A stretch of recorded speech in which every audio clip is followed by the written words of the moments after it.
उत्तर प्रदेश के औरैया जिले से एक ऐसी खबर सामने आई है जिसने सामाजिक ताने बाने और बुजुर्गों के अकेलेपन पर एक गंभीर बहस छेड़ दी है। जी हां, जिले के अजीतमल क्षेत्र के लक्ष्मणपुर गांव में रहने वाले 65 साल के राकेश यादव ने जीवित रहते हुए अपनी 13वीं का भव्य आयोजन कर दिया। ये बेहद हैरान करने वाली बात है।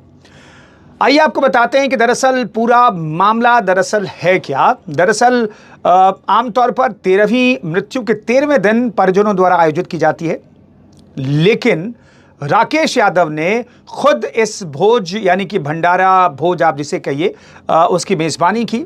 इसके लिए उन्होंने बाकायदा निमंत्रण पत्र भी छपवाए और लगभग 2000 लोगों को आमंत्रित भी किया। ग्रामीणों के अनुसार आयोजन में भारी भीड़ भी जुटी और लोगों ने पूरी सब्जी और मिठाई का इसमें आनंद भी लिया। अब सवाल है कि क्यों इस बुजुर्ग शख्स ने ये कदम उठाए हैं जीवित रहते हुए। राकेश यादव के इस फैसले के पीछे की कहानी बेहद भावुक करने वाली है। उन्होंने मीडिया को बताया कि वे 3 भाई थे और तीनों ही अविवाहित रहे। उनके जो 2 छोटे भाई हैं उनकी मृत्यु हो चुकी है, वो अब इस दुनिया में नहीं है और अकेले रह रहे हैं राकेश यादव। इसलिए उन्होंने ये फैसला लिया। मृत्यु का डर सताने लगा और मृत्यु के बाद कोई ऐसा व्यक्ति नहीं बचेगा जो उनके अंतिम संस्कार या 13वीं के रस्मों को अदा करे विधिवत तरीके से। ये उन्हें डर था। इसी डर से उन्होंने अपने जीवन भर की जमा पूंजी और पेंशन के पैसों से जीते जी अपना मृत्यु भोज आयोजित करने का फैसला कर लिया। और न सिर्फ फैसला किया, उन्होंने संपत्ति का त्याग और सादगी भरा जीवन जीने का फैसला भी कर लिया है, यानी कि सादगी से रहेंगे।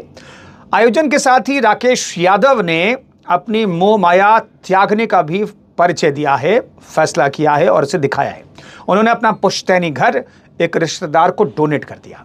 जी हाँ, रिश्तेदार को दे दिया और अब खुद एक छोटी सी झोंपड़ी जिसे मड़िया भी कहते हैं उसमें रहकर के सादा जीवन व्यतीत करने की बात उन्होंने कही है। सामाजिक संदेश क्या है ये भी समझिए। ये घटना सोशल मीडिया पर वायरल होने के बाद समाज के लिए एक आईना बनी हुई है, जहां कुछ लोग इसे राकेश यादव की दूरदर्शिता मान रहे हैं। वहीं विशेषज्ञों का कहना है कि यह घटना बुजुर्गों में बढ़ते मानसिक अकेलेपन और असुरक्षा की भावना के प्रतीक भी है।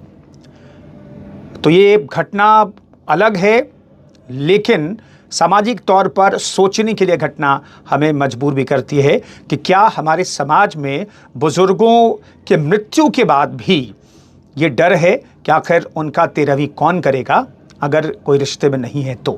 ये अपने आप में